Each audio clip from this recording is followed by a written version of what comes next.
Hello, I'm Jillian. This video is an opinion piece within the broad topic of moral conduct and character.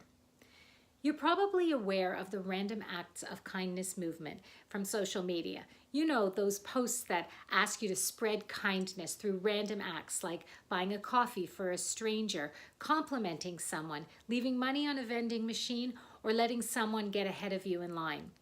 To be clear, I'm not against such acts, and I'm definitely not against being kind to others. In fact, I believe that the future of humanity, particularly in this increasingly global world, depends on our ability to be kind to each other. But I do have three concerns about this movement. Firstly, the terminology is misinformed.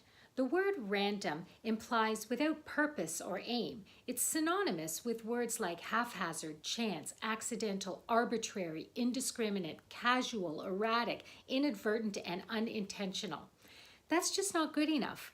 We should be promoting kindnesses that are intentional, knowing, thoughtful, and most importantly, routine, not random.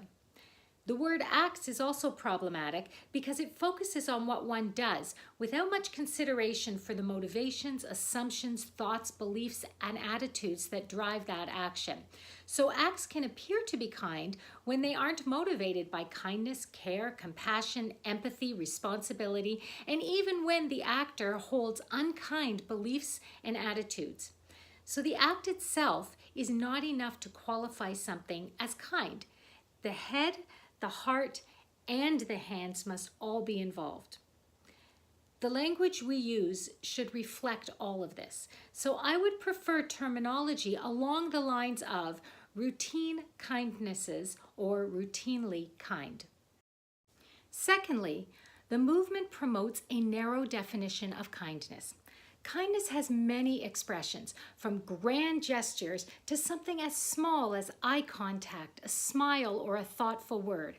However, the kindness movement tends to celebrate the grand gestures that are readily visible, and it misses or ignores the smaller kindnesses that might only be recognized in how they make a recipient feel. This gives a false impression that kindnesses can be enumerated, and it misrepresents what it means to be kind. I would prefer if we stopped trying to track kindnesses so we can credit points to a chart and just focus on how we conduct ourselves toward others day to day.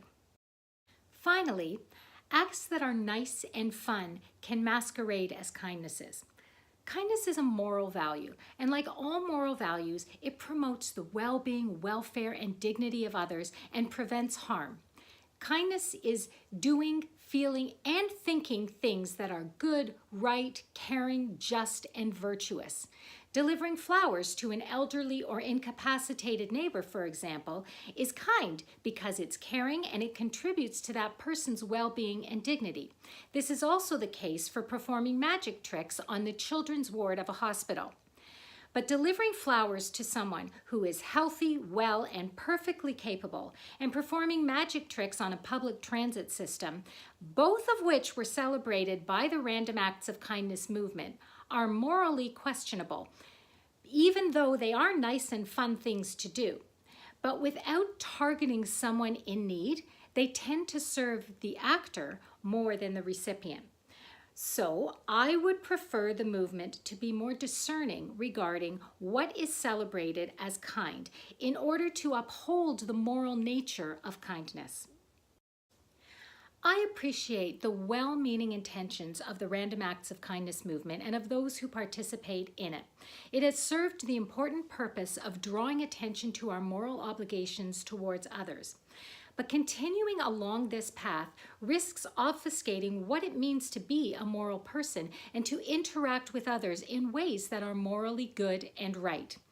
I fear that this movement might enable one to operate on moral autopilot, to be morally detached and morally opportunistic, to set a moral quota and then discharge oneself from further moral obligations once that quota is reached, and to falsely judge the kindness of others. I don't wish to curtail the Random Acts of Kindness movement or discourage anyone from participating. But if we are going to achieve the claims that this movement makes for promoting a kinder and happier world, then we will need to be more thoughtful, intentional, and reflective regarding what kindness is and what it means to be kind to others. I'd love to hear your thoughts on this. Please leave me a note below.